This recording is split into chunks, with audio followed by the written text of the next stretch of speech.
First of all, I think your analysis was very straight line. History doesn't run in a straight line. Kid, you cannot tell your neighbor he is stealing ducks when you are stealing frogs. As High Commissioner, I was wrong. As Charandas Prasad, I reacted naturally how any person would have. I did not come here for that kind of abuse. I did not come here for that kind of abuse. If you're going to go down that road, I'll walk off. But it's all okay once they're talking. If they were talking, I could not have been here today. You got ADHD. I got nothing. Calm down. I think I've done enough in terms of taking our team out of trouble from losing. Come on, Lou Taylor. That's good. I'm reading the script now, and the first person that comes to my mind to play a detective, Yes, but the an Guyanese critic. erratic Mikhail detective, Rodriguez. Mikhail Rodriguez. Why an African slap an Indian? Why a man and slap a woman? Look, how you deal with that? You deal with that. We must encourage platforms like this because it brings together different people and allows for discussions to take place in our country on a multiplicity of fundamental issues. Gildarie, you apologizing for something you think I did is wrong. I don't want you to do that, and you should not have done that.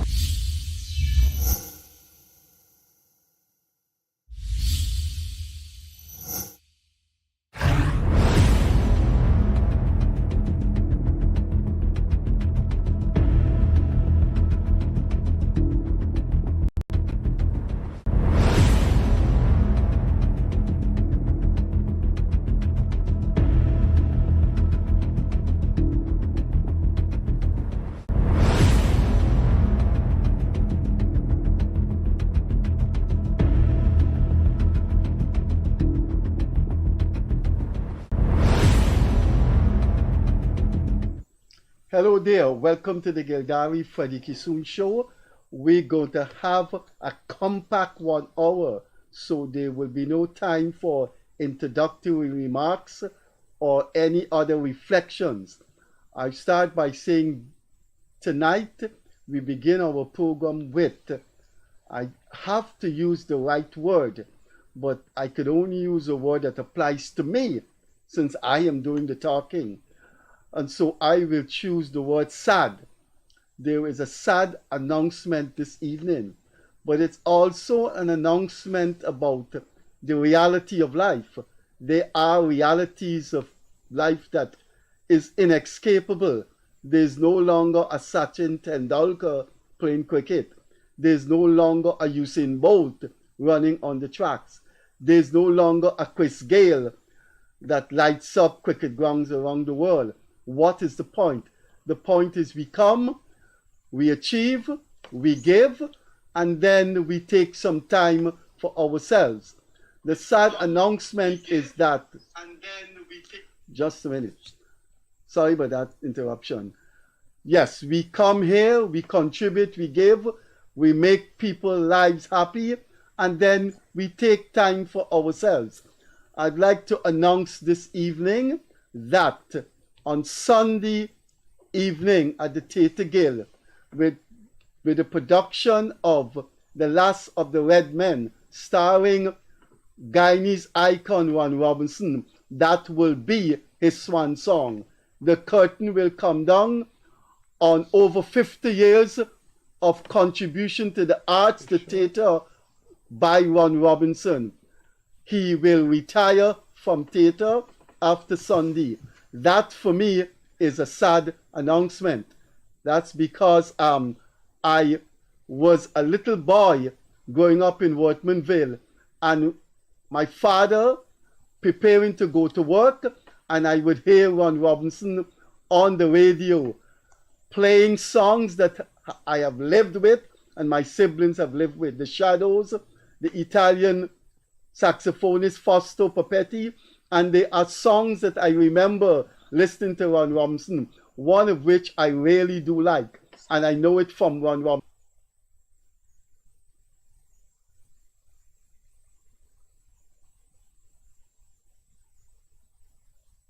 Robinson.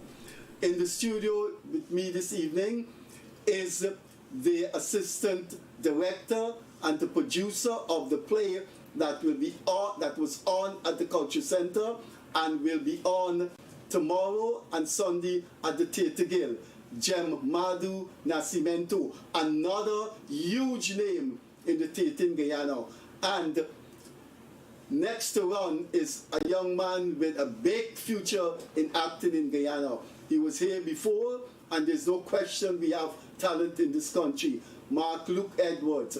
I will do the protocol, and then I have a special thing I want to do for this Guyanese icon. I'm going to keep you in suspense, but it's going to happen just now after I say welcome to the honorable or the majestic or the iconic Ron Robinson, Gem-Madho, and Mark. Ron, let me shake your hand, and I hope this would not be the last. Gem, thanks for being here. And Mark, thanks for being here. Now, operator, if you are listening to me, could you do something for me? It's the only thing Ron Robinson and I have in common. I'm in politics, journalism. He has been in theatre. But there's a song that epitomizes our long, long journey. Can you please play that song, operator?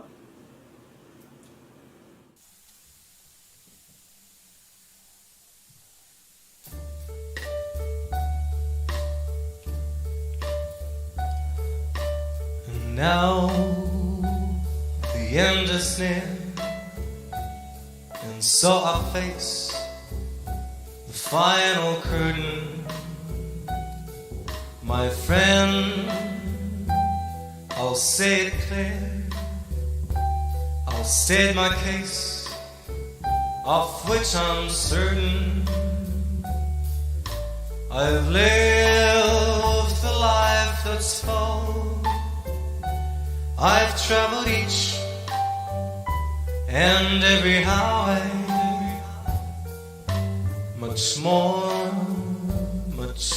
than this, I did it my way.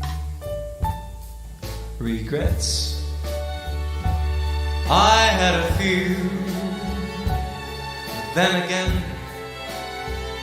too few to mention. I did what I had to do and saw it through without exemption. I planned each shorty course, each careful step along the byway. And much more than this, I did it my way. Yes, there were times, I'm sure you knew, when I bit off more than I could chew.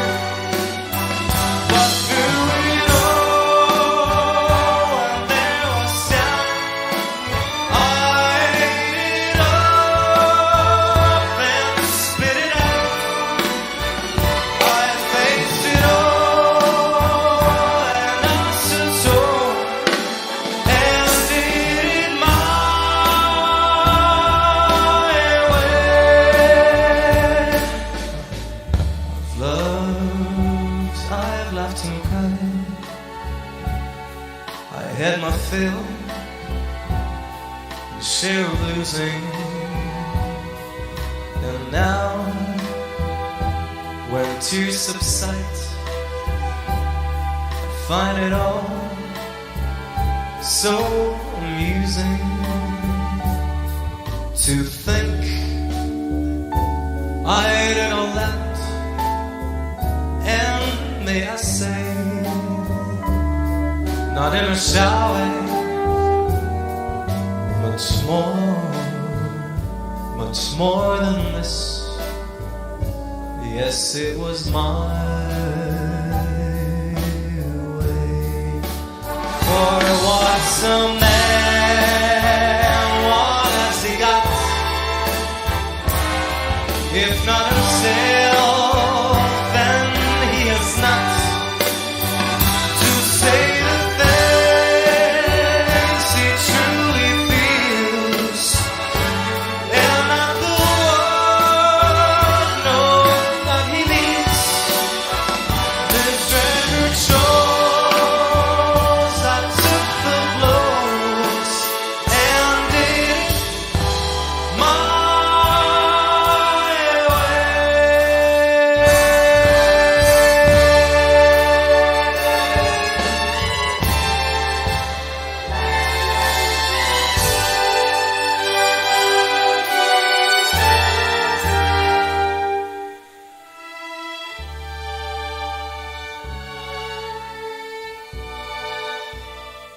Yes, it was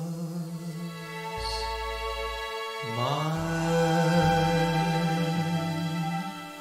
way.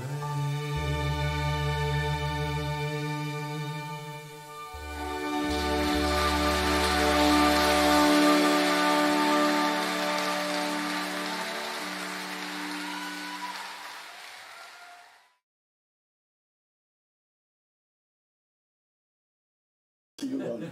Ron, thanks to the time, thanks for the talent, and thanks for the long, long journey.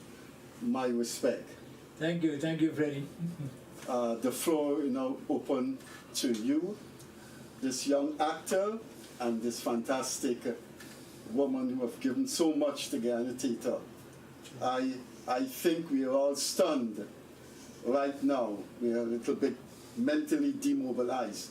This is your curtain coming down on Sunday. Ron, I am absolutely sure there have been saccharine moments, ethereal steps along the way, and shambolic abandonments. But in the end, Sound like Michael James. in the end, you have given us, you have given this country the other side, the poetic side to life. I should let our viewers know that your last acting is The Last of the Red Men, which was produced by Gem, directed by Henry Mutu, and now from the Culture Center. It moves for 2 nights, tomorrow and Sunday. I will ask you to say a few words to our viewers about this long, long journey and what will life be, or what you anticipate to do with your time, which I think you obviously need after more than 50-something years. Actually, if you don't mind, Yeah, I don't mind. I would like to kickstart it. Yeah, sure. This play was done in 2006. Michael Jerks wrote it, he directed it, and he acted in it. I think he had asked Ron to star in it too, instead of him, but Ron refused the role. I don't know if he was going out of the country or what, but anyway, he didn't do it. And we staged it at the Carol Lodge in the ballet room, that beautiful little room upstairs. It's called the ballet room. A lot happened there, a lot about that room and that building and that family are included in the play. But anyway, I thought of doing this play. Michael Jerks passed away in 2020 from COVID.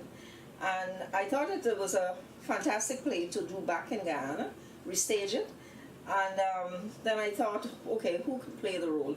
And the only person that came to mind, when I spoke to Ron about doing the role, he said, oh my God, that's a lot of lines to learn at my age. I said, okay, well, we'll find ways of cheating if you can't learn all the lines. Anyway, he's taken it in stride and he learned all the lines. And originally, and he said it would be a nice way to end his dramatic career by doing a one-man show, because it was a one-man show. And but what happened is we took this play with Michael on tour to St. Lucia, Trinidad, and Barbados. And then Mike took it up to Canada and performed it, and he took it to Cayman Islands and performed it. And while he was in the Cayman Islands, now Mike's specialty at the university and all that is also dramaturge and play. He was an English lecturer and all of that. And when he was in the Cayman Islands, he never had anybody to dramaturge his own play. You know, he wrote it, he wanted to get people to critique it, and so he can improve it. So he got together Ken Corsby, who's of course Guyanese, another Guyanese icon in theatre, And Eugene Williams, a lot of people probably wouldn't know Eugene. Eugene is a Guyanese, but he was also the head of the Jamaica School of Drama. With him and Henry, and he asked Henry there and then, he came on, and he asked Henry to dramaturge the play. But Henry never did anything with it because, of course, time went on, the play was never produced or performed again. And so when Henry came to Guyana in February of this year for a residency program with UG, University of Ghana, the thought came to me, okay, maybe and then, well, I couldn't afford to bring him down and house him for 3 months. The cost factor would have been, very high. So we thought, okay, we'll try it by Zoom. I'd never produced a play with a director doing it by Zoom, so, there's always new things to try. And so that's how we tried it. But in the process now, because it's one of the winning plays in the Ghana Prize for Literature, the Ministry of Culture was sponsoring 4 prize-winning plays per year. This is a program they started as of 2023. They'd already done 2 for the year. So I thought this would be a good idea now for them to produce this play. This is the Ministry of Culture, or sponsor it. But I don't think the minister was too enamored by us doing a one-man play. So when Henry heard that, when I discussed it with him, Henry decided he reinterpreted the play and dramaturged it. And in doing that, what he has done, he brought alive some of the characters that were invisible on stage. Michael used to be talking to the invisible reporter, and he had flashback scenes of these children when they were young people and all of that. So what Henry did, he brought all these characters to life. So now we have a play of 4, 5, 6 people instead of 1. But so that is the disappointing thing with Ron. He's done about 7 2-person plays, and he was hoping that he'd do a swan song with one act play, one person play. But it ended up being 6 persons on the stage. But even that is still almost as a one-man play because he carries the entire play. The other characters are just supporting. So that's my background. He carries every play he's in. We need to tell our viewers, the young man in my extreme left is also in the play. And yes, I guess he's a reporter. You want to look me in the eyes and deny that you would not want to be the next one, Robinson. Do you know? Remember what I told you? I told him, I said, Mark, when we are no longer around, and 20 years from now, you will pick up the script and you will. I think you should do The Last of the Red Men in another 20 years. Yes. You can still be too young. Yeah. The thing is, what I want to say is, I hope I can draw, from the longevity of everyone here on the table, because you've been, political journalism for years. Ms. Jam has been doing producing and state managing and doing productions decades, and Uncle Ron has been doing the same thing, and then sometimes I feel like, you have the enthusiasm, and then some days, it wanes, and then, you're not sure if this is what you want to do. So I hope I can grovel all the longevity here and push on for the next 40, 50 years, as everyone here would have done. Because it's not easy, people call these decades, but you have low moments. You have times when you're not so enthusiastic, when you question if this is what you want to do. But everybody here would have stuck to what they did, and they're here after 40, 50 years, and I'm just hoping that I can do the same thing. Well, I'm sure the people who are looking out, they wish you well. This country has produced some fantastic actors that have not been given the rightful place in the region and in the world. I mean, even some of our singers, with the exception of Eddie Grant, he of course lived outside. Yeah. But I wish you the best, and I hope you spend the next 20 years looking at your mentor, your unique mentor par excellence, Ron Robinson. Yes. Ron, I think oh God, I always put my foot in my mouth. Not I think. We're going to miss you, man. We're going to miss you. There will not be a play with Ron Robinson anymore, but that is life. You have to spend time for yourself now, Ron? Well, the thing about this play is I was told by somebody who is, versed in drama, that in fact he thinks that this dramaturgian of the play is a better play now than originally written, because we have the reporter, so Redman has somebody to bounce off of. He has somebody who's so integral now to Redman's life, his relation to the past. In the play, Redman laments the fact that things were so much better years ago when we had a middle class, when they, insisted on people being responsible, and he laments that fact, and the reporter helps him to bring out those memories, right? So the relationship between the reporter and Redman grows in the play as the play progresses. You see a complete change in that relationship. This reporter just come for a story has now been even moved by Redman's story, that it's no longer just reporting a story anymore or writing an article. It becomes more even for the reporter. So now the play has a balance. And there's a line in the play that, fortunately, there's always the other side, the creative imagination, the creative impulse to balance it. And that is what is happening in Last of the Redman. There's that creative impulse which now balances the play very much.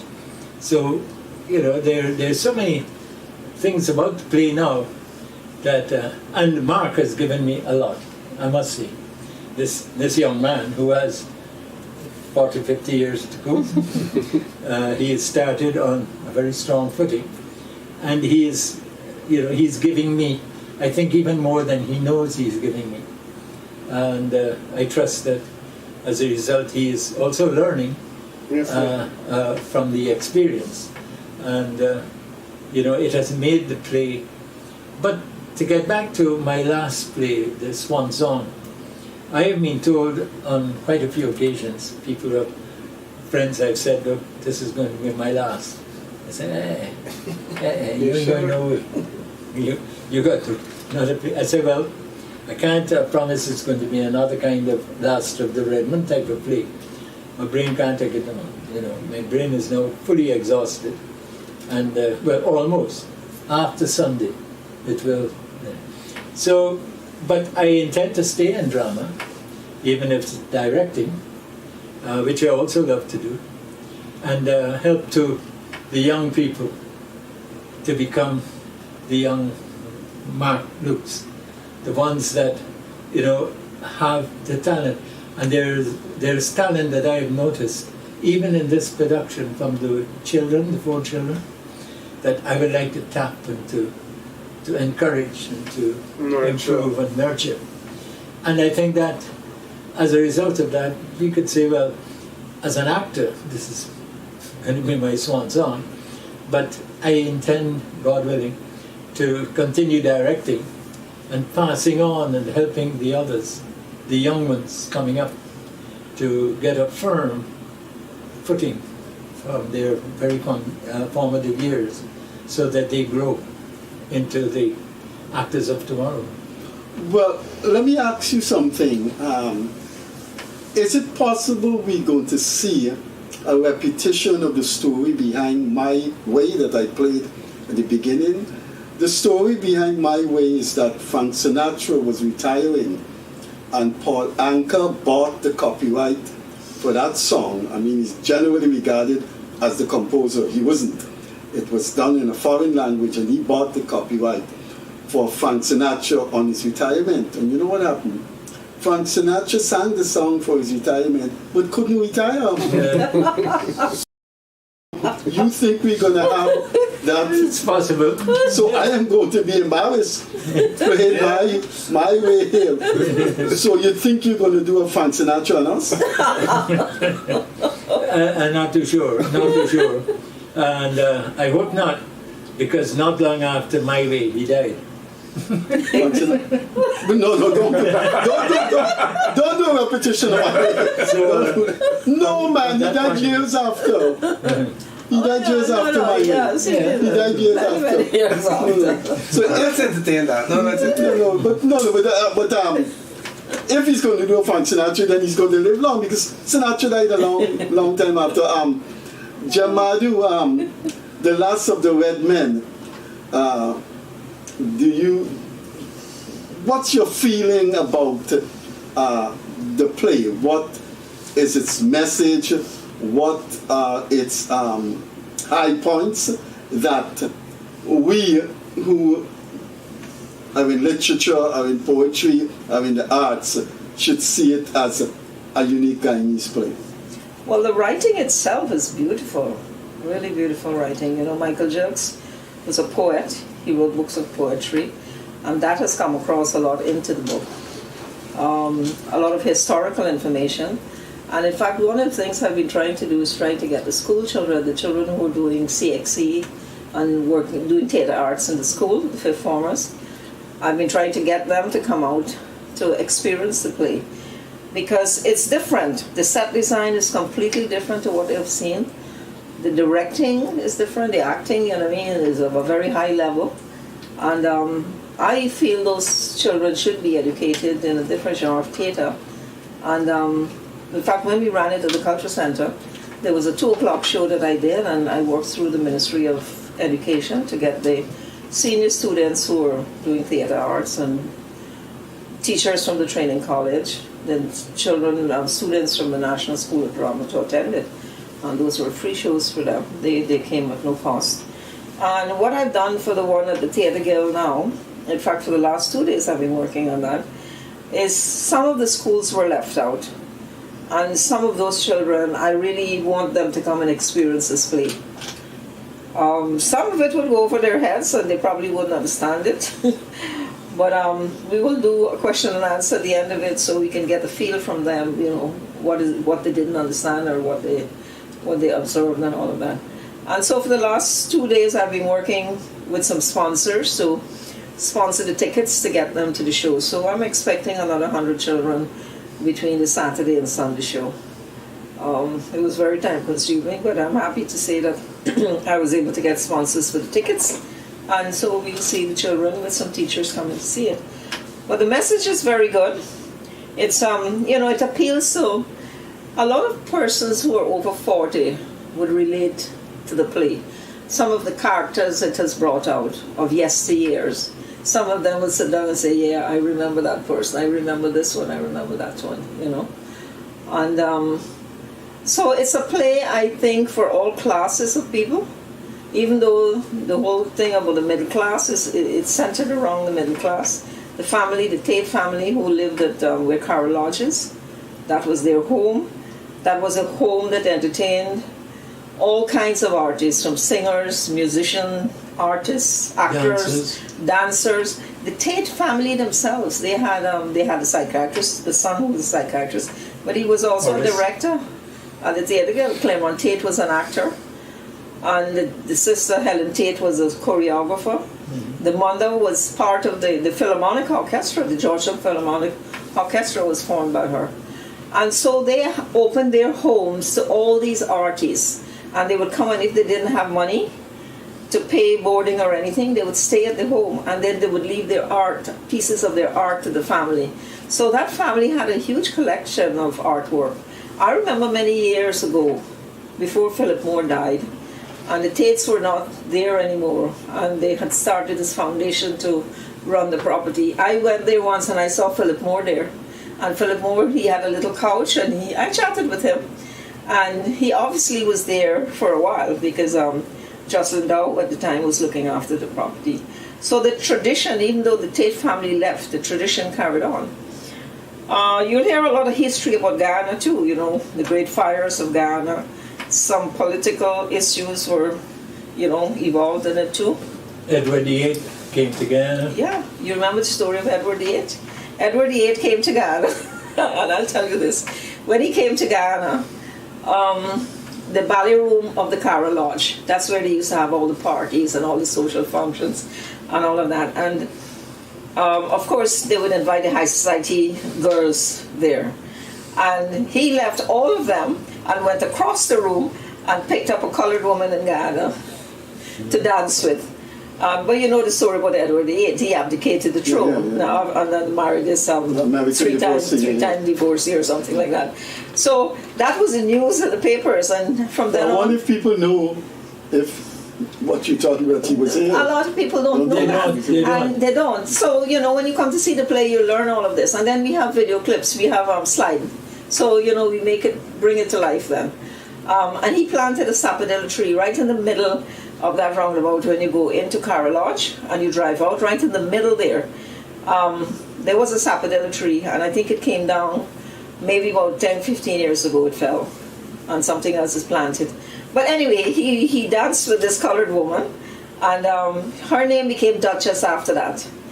When we did the play in 2006, I remember Adam Harris telling me, you know, he knew that woman, and they used to call her Duchess, yes, and she had just passed away or something like that. I'm sorry I never got to meet her. But the thing about it, Freddie, is when people hear Edward VIII came to Guyana, no, but we actually play a calypso, which was written for the occasion about Edward VIII and so on, so that, you know, how come the calypso, which is an old calypso, that had to be written because it was true. So it just, you know, endorses the fact that that's a historical fact that happened, you know. He would have been here, what, in the early 90s, or the first quarter of the 1900s, because it was when Forshaw was living in that house. Forshaw, we're from Forshaw Street, name. Forshaw was a mayor of Georgetown, and they bought that house and gave him to live because they said it was befitting of a mayor. So he lived Edward had abdicated by then? No, he was not married. He was not king then. Okay. He was Prince of whatever. Prince of Wales. Prince of Wales, yes. He was Prince of Wales then. After that, he got married. Well, let me ask you this before we show our viewers Ron Robinson in action in one of the great Guyanese play, Last of the Red Men. Is it a Freudian thing in you, Gem-Madho, that you chose a red man to act in The Last of the Red Men? Ron Robinson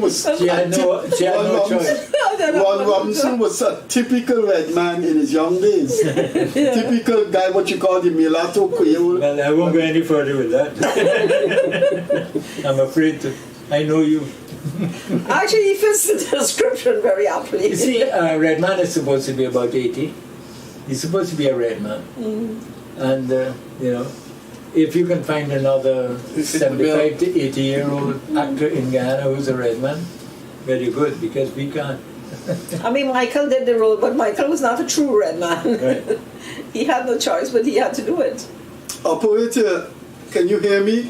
Can we have the first clip of Ron Robinson starring the lead star in one of the local play that has become now a legend, written by Michael Jilks about the mulatto Creole class in the late 19th century, The Last of the Red Men.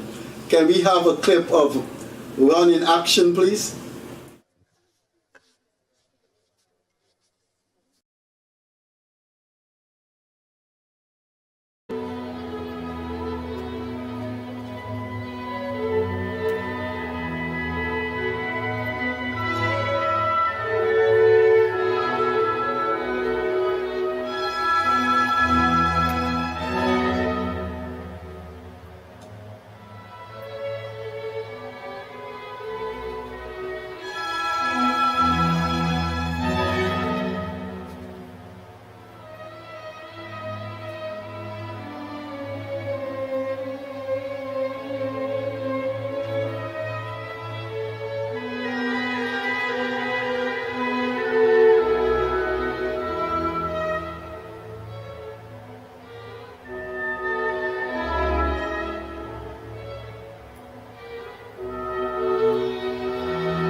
elicit such a vulgar disrespect for time. Ah. Sorry. It's me. Mr. Redmond, it's the reporter for the interview. It's the nation, Mr. Redmond. Why can't anyone ever arrive on time? Oh.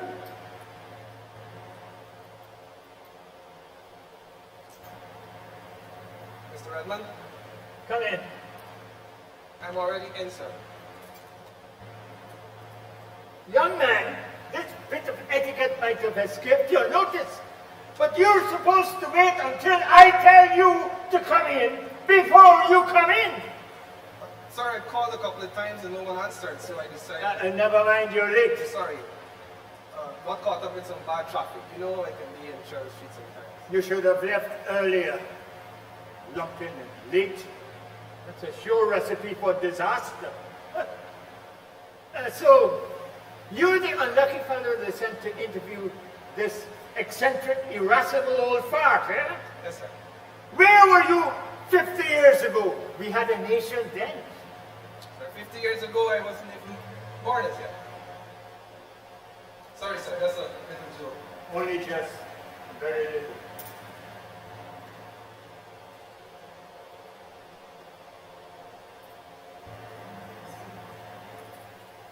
Come closer, young man. Sit down. Sit down, don't be afraid. My ailment is old age. An unavoidable affliction, not a disease. So your editor didn't tell you that I'm an eccentric, irascible old fart? No, he didn't. Well, he should have. I am. Actually, he calls you an octogenarian almshouse inmate who's writing a law. Despite all our efforts, our beautiful nation remains as ill-informed as ever. Not the people, the newspaper. And no, it's not a novel. It's a play, an autobiographical drama for one act. Oh, it's a new kind of play. No, it's not a new kind of play. Anything. It's a dramatic performance by a lost living actor, conjuring images from the dead past.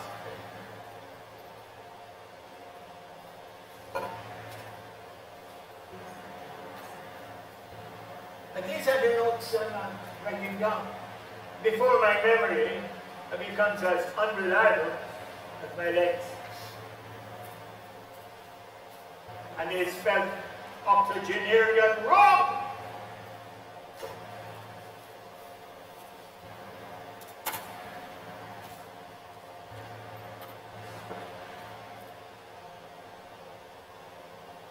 My supplementary food supply. I've organized a regular supply with the help of a fellow inmate. His mind is going, but his legs are strong. So they let him walk to Border Market every Saturday morning. He brings me bananas. Always bananas. Poor Bobby's instincts have been reduced to those of a lower pirate. Bananas on the brain. I'm beginning to feel like a chump. That is strange. They told us the inmates were well looked after in here. They starved in here.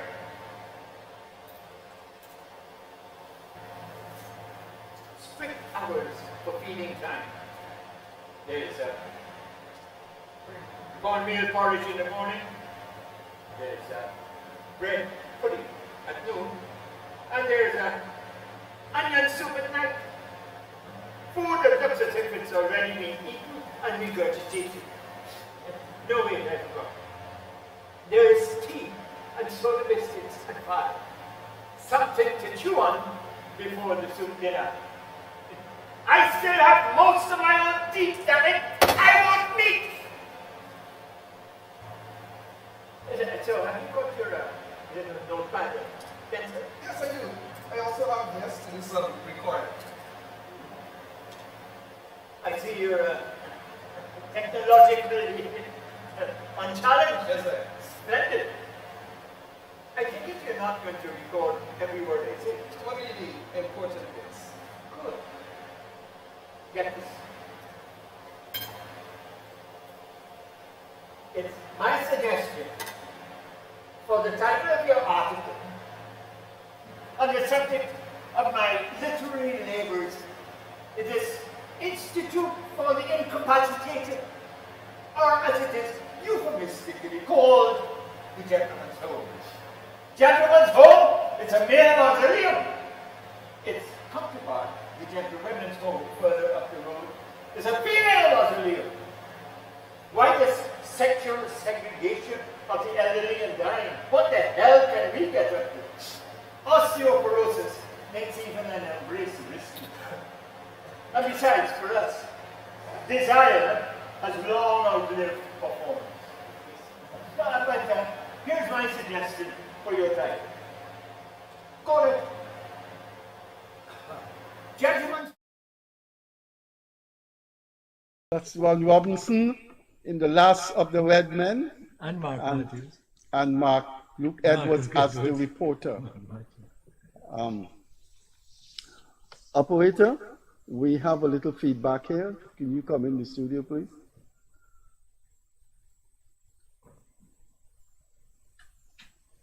Thanks. Sorry about that. Some little technical adjustment we had to make.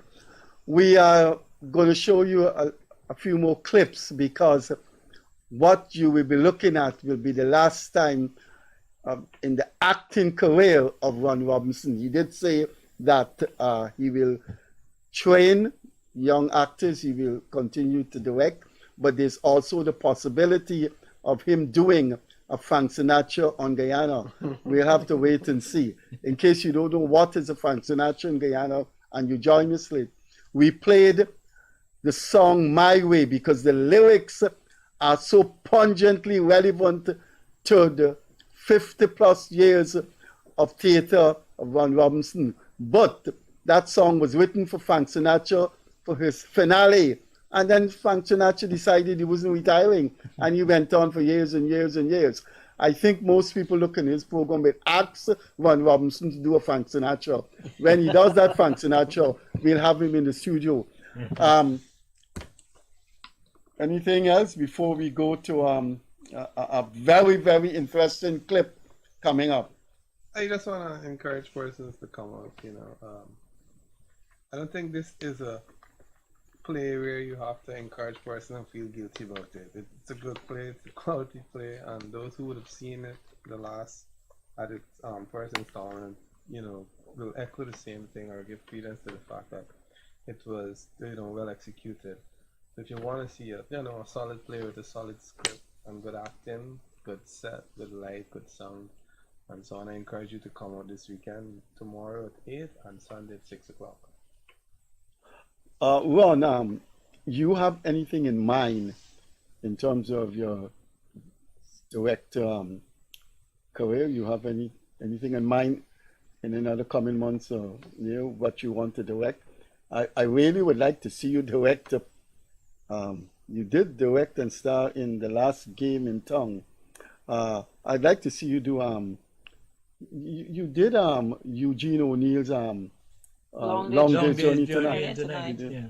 I'd like to see you do a Tennessee Williams thing because Williams' thing is about the fragility of life and people eternally pursuing happiness and youthfulness. You think you will, what you plan, you have anything in mind? No, I really don't have any particular play in mind. There are a couple of thoughts that went through my mind as I was, sort of reflecting on plays that I have heard about or have read. And, but I haven't made up my mind what play, because you want to also have a play where, as I say, your actors, young actors especially, can learn from the process. So you want a play that challenges the actor and gives him or her something to work with and to develop from there. So, but I'll find there are many plays. There are good plays all around. What about somebody writing a play about the husband of the woman who's sitting next to us here? That man has an interesting life. There's a Do you Shakespearean know? link. Do you know somebody? You're the second person who have said that in the last, I would say, 2 months. We had a visitor here. He's not Guyanese. He met Kit, and then we had him over to dinner. And at that dinner, he was saying, he said, "I have to do a documentary on you, a video documentary." He just chatted with him, you know, and getting hints of his life and all of that. And the guy was serious. Kid laughed, of course. Oh dear, now you want to play. I joked with him and I said, he took a picture with himself and Freddie at some function. Sorry if you're not Freddie. Jerry Gavaya. I said, you know what? Whenever I look at this picture, I'm seeing the last of the Portuguese. I'll write the play on that. Yeah, that would be interesting. The last of the you Not have Portuguese. The Desmond Hyde coined that word, Portuguese mafia. He didn't include Kit in that. No. Kit, he couldn't include Kit in that. Kit has straddled so many dimensions. He was never part of any one particular mafia. So Kit got to be the last of the Portuguese mafias. They got to be plural. You know, there was one link show where we actually did T-shirts for it. Last of the Portuguese Mafia Mama, Godfather of the Portuguese Mafia. We had a series of T-shirts and people flocked us and bought T-shirts for Christmas gifts. I'll never forget it. And do you know what happened with Martin Carter's son at the cricket match one year? At the same time, he had on the shirt and somebody hit him, punks on him. So they took it seriously. That was reported in the press? No, it wasn't. So we were told because we knew him and, you know, he got the T-shirt from us. So what you plan, what are your plans? What you have to produce next? Will you have anything in Me? mind? I'm going to retire too. Oh boy. I'm retiring after every production. So you keep doing Frank Sinatra all the time? She's done my way several I'm times. Mrs. Frank Sinatra. I'm coming back over and over again. But for this, I want to get out of mainstream theater and I want to do things that are of a more educational nature. And in fact, it's the first time I'm going to say this publicly, and I hope I can be successful in it. I think our young people today don't know a lot about our history. My passion is history. And because I see our young people not knowing a lot where we came from, who we are, and all of that, and our achievements as individual ethnicity, I thought of getting research done on each ethnic group that came to Guyana, putting it on stage, and of course for the schools, not general public. And that research work will be done in dialogue for a stage presentation. The schools will see it. We'll make a video of it. We'll air it on the TV channels and the education channel, and the document, of course, will be published, and we'll have it in the library so children want to do the research work. So in that way, you know, if you're a Chinese or a Portuguese of that background, you want to find out about your ancestors, how they came here and all that, you know, it will be in the forefront of your mind and not at the back of your mind. You know, you'll be more okay with it. And so that is my plan for the next 2 years, I would say, of my life that I want to give to theater. But mainstream theater, I want to get out of it. Our time is going, operator. Could we have Ron Robinson again? I've asked the operator to queue up another interesting section of the last of the Red Men. Ron, what are you doing with your non-theater life these days? Still doing radio, a lot of radio. I do my Ron's Rendezvous program, which in fact started in the 80s. Yeah. And it's still going. And I had it once a week, and then it became so popular now I have it twice a week. I do church calling every Sunday for the Anglican Diocese, which I've been doing for a couple of decades now. I do a short bit in the morning. It's a 2-minute program. I bet you didn't know. And I also do Treasury of Music and Song on Sunday mornings. So my radio is, I know you're on Bobby Vera's radio. I know. Oh, yes, I'm on 104.1 quite a lot. So with Bronze Rendezvous. So radio is taken up, and Rotary, because we're doing a lot of initiatives. I'm a member of the Rotary Club of Georgetown Central, and we have a lot of initiatives. We just did one in the Timeri North area, a medical outreach program. We did an empowerment program for girls, and so we're Rotary also has me busy. So other than that, I don't have anything to do. I wrote twice. And Scouts as well. Yes, go ahead. I think I wrote 3 times. I know it's more than once in my columns. And then you were here and I said it loudly. Loudly I said it, and I'm saying it again. And so I'm going to embarrass the other 2 guests here by putting the question to them. I've said it 3 times in my columns, and I've said it on this program when you guest. Something has to be named after you in this country. And I'm asking Mark now, what do you think should be named? I'm not asking you if you think something should be named, but what you think should be named after Ron Robinson.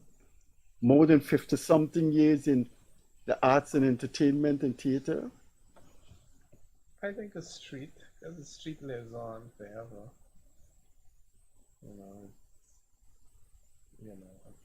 Yeah, a street or a drive or something, an avenue, like how we have Foreshore Street and stuff. I think it's fitting.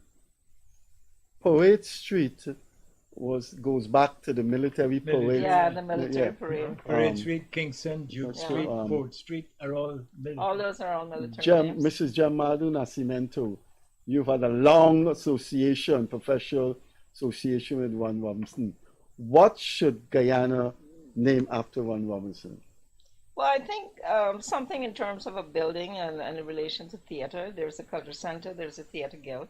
I know quite a few of the sections of the theater guild have already been named after various persons who've been there for a long time.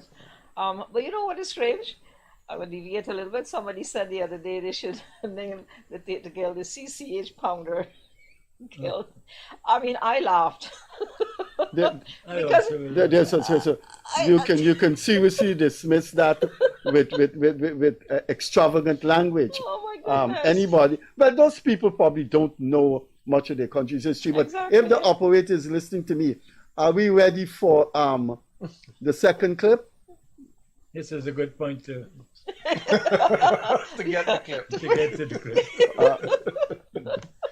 The pound in that direction. Oh my goodness. You know, we honor those who are not here and who make fleeting visits, so. And we forget those who have been here all the time. Some have called thee mighty and dreadful, for thou art not so. Damn it, I forget the rest. No, wait. Listen. And poppy or charms, for shall make us sleep well and better than thy stroke. Why swellest thou then? One short sleep past, we wake eternally, and death shall be no more. Death, thou shalt die. You write that? No, I didn't write that. That was done. Well, that's the author's name. Author name that? No, John Donne. The author's name is John Donne. He was a famous English poet. Oh, like Walcott. Yes, but Walcott has done much better than Donne did. There is too much death in Donne. It's done to death. Bad one.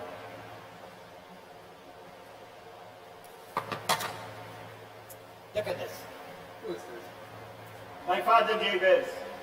He had a practical, unsophisticated, unfashionably unpoetic attitude to death. He saw it as simply the end of life.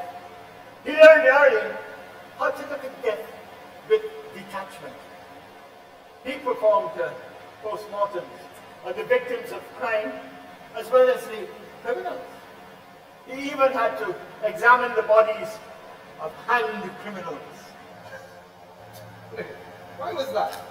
He wanted to ensure that it was the rope that had done the business and not a heart attack that cheated the hangman. Sorry, sir.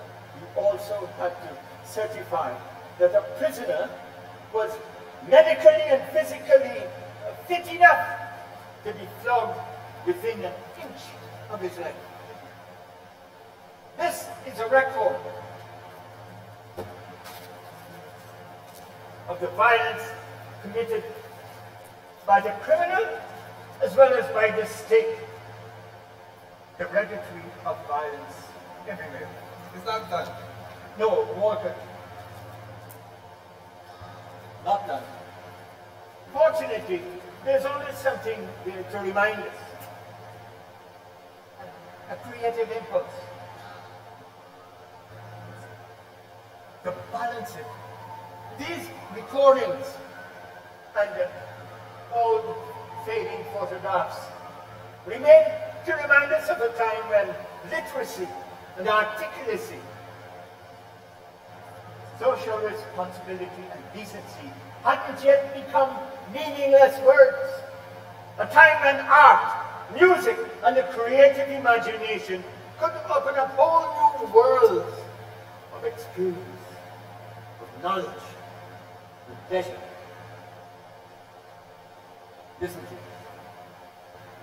This is an autopsy report on the great departed dead, the West Indian middle class. What was the cause of death?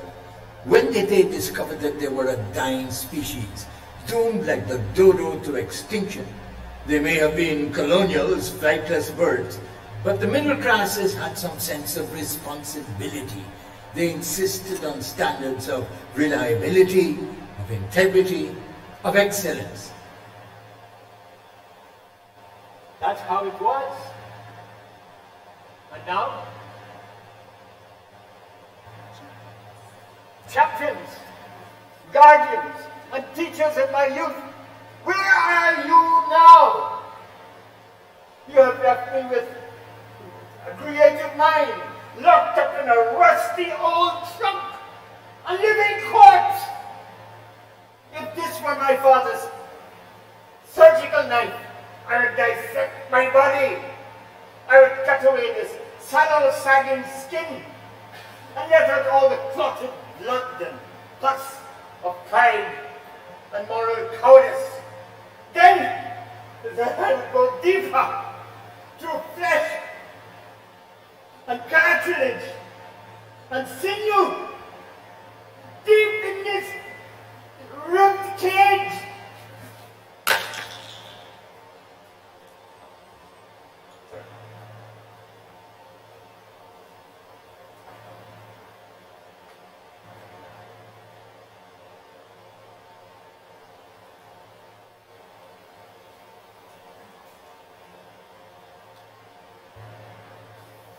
Take that off. Don't condemn yourself to an asterisk at the bottom of a historical text.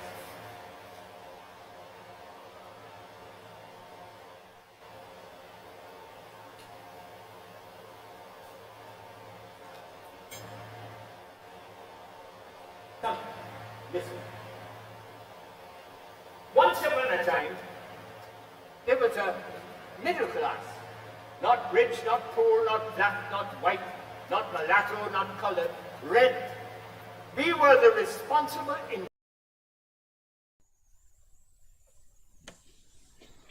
our time, but there's a feedback, just let me sorry for those technical switching. Our time has come. If you had just joined us, this program was dedicated to the retirement hall. I'm saying retirement because I just have in the back of my mind this man is going to do a function on us. But this program is dedicated to the retirement from theatre of Ron Robinson. I think it definitely, I believe him to say how many years, but I know it's over 50 years radio, theatre, and the arts. Ron has his last presence as an actor on Sunday evening, one of the great locally written plays in Guyana, the last of the Red Men. And the last showing of it will be on Sunday. There's also a showing on Saturday. We will ask our operator if he can bring in one last clip. When we played the song My Way at the beginning, you would see there was a lovely young lady playing the violin. Let's see Ron Robinson play the violin before we announce our departure this evening. Operator, can we have Ron Robinson play the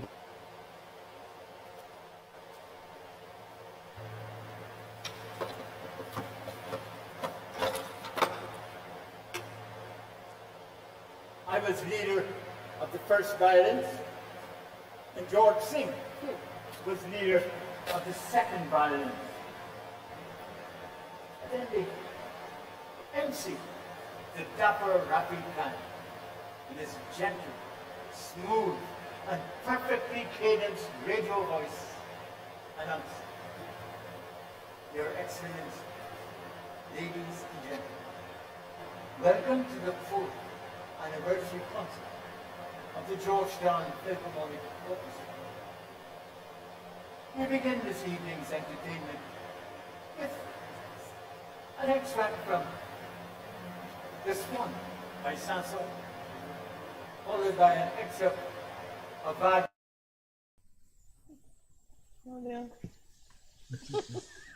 Clip.